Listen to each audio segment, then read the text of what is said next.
US equity market is now following suit to what we've seen in Europe.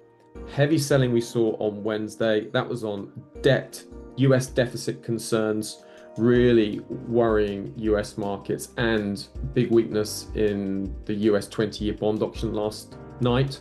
There just wasn't the appetite for buying bonds, and that has weakened investor sentiment significantly. And we can see that there's a broad risk-off trading. Look at the VIX pushing up higher.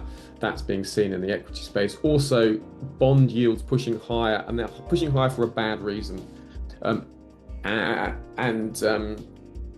Let me just go through the US debt market with you, what the issue is.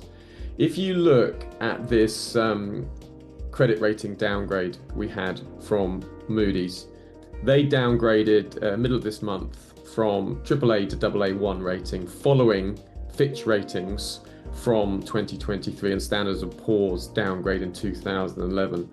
And essentially what the problem is, it's the amount of debt that is being accumulated by the US.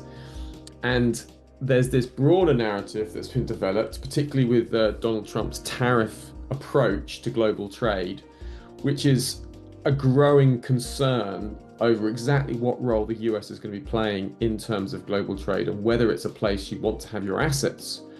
And that's been weighing on sentiment strongly. Look at the US debt pile. It is now to the bottom of the hour. $36 trillion.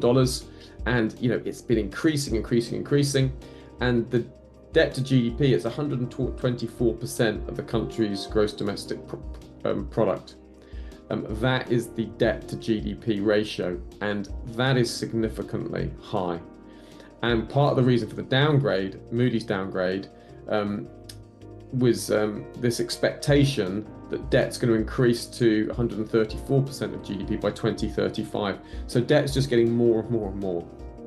So what that means going forward is this growing concern that the US is no longer going to be that global leader that we've been seeing previously, and that's weighing on sentiment.